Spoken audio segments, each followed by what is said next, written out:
let's just open it straight up to questions. Andrew, you can kick us off. Okay, so it was so question for JC was 30-27 at the half, but then San Diego State went up 35-27 in the second half, and then while you guys kept it close for much of the first 10 minutes of the second half, they just kept on scoring. So what do you think San Diego State did to stay up and never look back in the second half to that?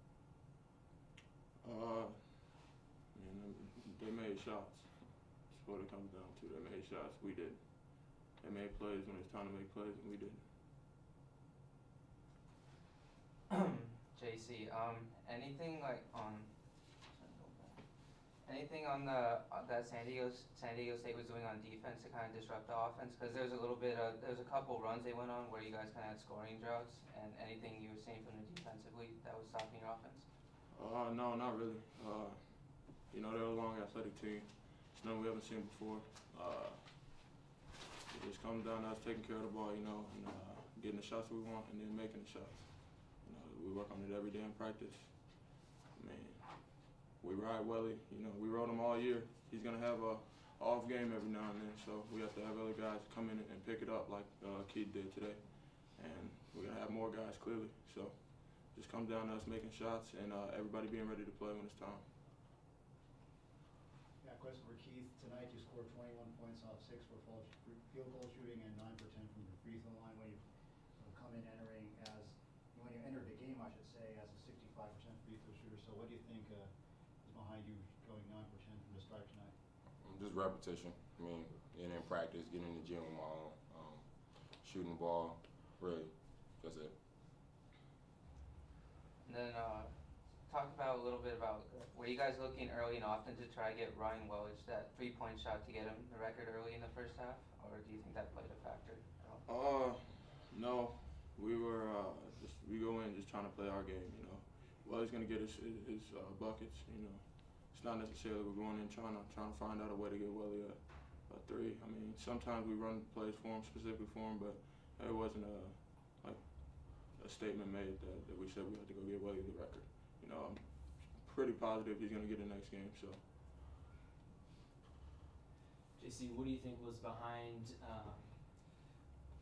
There was a drought in the first half for both teams, and then there was kind of another drought there midway through the second half for you guys. What was there something that San Diego State did against you guys to create that? Honestly, it didn't seem like it. We were both just playing terrific defense at that point. I feel like sometimes the defense is just better than the offense, and I feel like that was the case for those lulls. And like I said, at the end of the day, they made plays when it was time to make plays. So hats off to them. Keith Fisher, 21 points tonight. Can you kind of describe what you were seeing from the San Diego State defensive end? Because it seemed like you seemed pretty dominant tonight. They're very long. They're athletic. I feel like they play very good defense. It really doesn't faze me personally as a player. I go in any game feeling like I'm going to dominate. So that's my mindset, going in and dominate as much as I can. I go out there and play my heart out. So that's just it. Keith, is that something that you've developed over the course of this season, or is that something that you've always had from the beginning? Because you've developed quite a bit over the course of this year. In my mind, I go into the game with, I haven't changed anything about me, really. It's just the ball's going in, you feel me? So, it just takes hard work, grinding. My teammates are getting the ball to me in great spots. They're cutting through, and they're giving me open lanes, which is I can go get a bucket. So it's hats off to them and my coaches. In practice, we putting up shots, so that's really it. Any other questions for you guys? Okay, you guys are done. Thank you. Coach, we'll let you open us up with a statement, and then we'll get to questions. I thought tonight, I thought we battled. I thought it was two teams that really played defense. Again, it depends on what side of the ball you covet. If you're a defense and rebounding coach, which they are as well, you're like, hey, we guarded tonight, and you're really happy. If you're an offensive coach, you're like, oh, man, we didn't play too well tonight. But I think that's a function of both teams just battling late in the season in conference play. And, we were right there at times. We just could not get over the hump. Coach, early in the first half, San Diego State went on a 9-0 run, but then the Spartans came back with a 14-4 run. Was there anything that fueled that run to get back into the game? Again, I don't know who was in the game at that point in time. Depending on it's not really depending on who we have in the game. It's just depending on our mentality. Basically, when things like that happen, either a 9-0 run by them, that means they were basically probably focused in and locked in on both sides of the floor, right, offensively and defensively. And then we went on our run. You said it was 14-4. We were guarding and we were scoring. And that's basically what it comes down to. I don't think it was anything like schematic by them or schematic by us. It was just there are ebbs and flows in a game. And the team that can be consistent in that over a long amount of time is probably going to be the team that's going to win.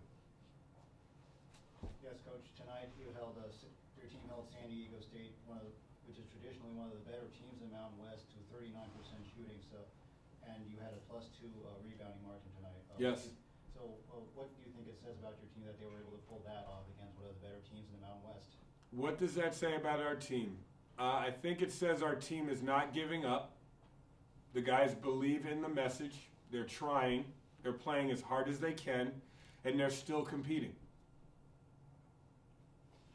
Coach, we asked JC what he thought about some of the droughts that both teams had, right. And he said defense was just better than the offense tonight, both ways. But was there something specific that you saw San Diego State doing against you guys? Well, they actually tried to. They didn't let us use the ball screens coming towards the middle of the floor. We usually go towards the middle of the floor a lot, but we also have offense that goes against that. And we actually got Keith some 15-footers earlier in the game. That's actually a function of our offense. But that's what I see by them. Plus, they're just really athletic, so they can recover very quickly. We got the ball into Keith one time, and McDaniels came from behind and blocked it. Usually that doesn't happen. There's no one else in the league that's ever done that to us. So that's a credit to their athleticism. I think for us, I thought we did a really good job of switching ball screens. I think that slowed them down. It kind of made it a jump shot game for a while. But we also gave up a few offensive rebounds in that as well. So that's what you don't want to do when you're switching everything like that. You shouldn't be in rotation technically. Coach, Keith had a big game, 21 points as a freshman. He looked pretty dominant out there. Can you kind of talk about his performance? Yeah, Keith Fisher he does so much for us. Welly is our captain. Jalen's our captain. Those two guys are our captains. They do things right on and off the court. Keith does too. And Keith's probably going to be a future captain for us. He just does so many things. It's hard to keep him off the floor. What makes it tough is because he plays with so much energy, he can pick up fouls very easily. And if that happens, I have to take him out of the game. Like, if he picks up 2 fouls, I have to take him out, especially in the first half. If he picks up another one early in the second half, that's where I'm thinking as a coach. Well, am I going to keep him in there? Am I not? And that's just a gut call that I have to make. But he's playing great right now. Yes, Coach. Many fans I know have fond memories when the last time San Diego State came to the Event Center and San Jose State beat them 76-71. Well, this year we gave up 71 points. We only scored 59 against them, and overall there's this big feeling of discontent among the fans seeing an 0-16 in the Mountain West team, and they're still seeing at this point of the year players letting opponents just swipe the ball out of their hands. So how do you explain to fans who have been through so many years of losing and they've just had enough at this point? How do you explain to them that this team is not giving up and is still competitive? How do you explain that? How do you explain that the team is not giving up when you're 0-16? Well, the way you do that is you look at the numbers and you say, we held, like you just said earlier, a team that perennially shoots very well. We just held them to 39% shooting. And a team that is perennially probably more athletic than we are. Do you agree? Absolutely. Right. We out-rebounded them by 2. So that would be a pretty good indication that our team is not giving up, because the only way you can do those things is to play hard. The only way you can hold someone to 39 or 38% shooting and out-rebound someone is to play extremely hard, especially a team that's very athletic like that. They're probably, arguably, maybe the most athletic team in our league. Maybe, arguably, depending on who you ask. So that's what I see, and it's my first year here, and it's our first year building something. And that something is happening through defense, rebounding, and I think the turnovers have gone down. Even though it's 14, it was 20 and 21 and 23. So the numbers are going down. But I have interacted with many fans, I'm sure you have, who have experienced Spartan basketball longer than you or me. Absolutely, probably more than I've been alive. Right? So if any of them ask you if you have a plan to make things better, what would you say to them? The plan is to believe in the process. It's a process. Whenever a coach takes over a program, there is a change in a process that takes place when doing those things. My boss, Marie Tewitt, believes in me, and our president, Mary Papazian, believes in me, and the advisory board believes in me to try and turn this around, which, again, it is a process. It doesn't happen overnight. And to do that, it takes time. Once you put in a system, that system takes time. We're not getting blown out of games. We've been in many games, and that is a sign of progress. I know it doesn't show up on the wins and losses. I understand that. But when you come to our games, I think you see a competitive group. And like you asked me before, do I think the guys may be giving up or something like that, or maybe they're not locked in? And I think they are locked in. And I think a lot of fans have come up to me and said that they do appreciate what we are doing. So there's probably a contingency out there. It's probably both ways. People that are unhappy, I know they're unhappy. Guess what? We're unhappy. We got 13 kids that are unhappy too. More unhappy than probably the fans, because they're the ones out there playing. But there is a process, and we believe in that process, and we're going to stick to it every single day. We're not going to close the door and hide, right? We're not going to hide in the cracks right there and say, no, we're not going to play anymore. We have to step out there and play and perform to the best of our ability. And that's, if you're out there and you're talking to those people, that's what you need to give them. You need to give them that message. You're probably around them more than I am. So I would say, as a whole, we just need to believe in what we're trying to do. I want to get one more in, Coach. Yeah. 25 minutes for Isaiah Nichols. That's got to be the most while for him, and he made the most of them, I thought. Absolutely. On a positive note, I think he's been coming along. He actually has taken the same approach as J.C. Hillsman. You know, J.C. had been struggling like in the middle of the season somewhere. It was a stretch.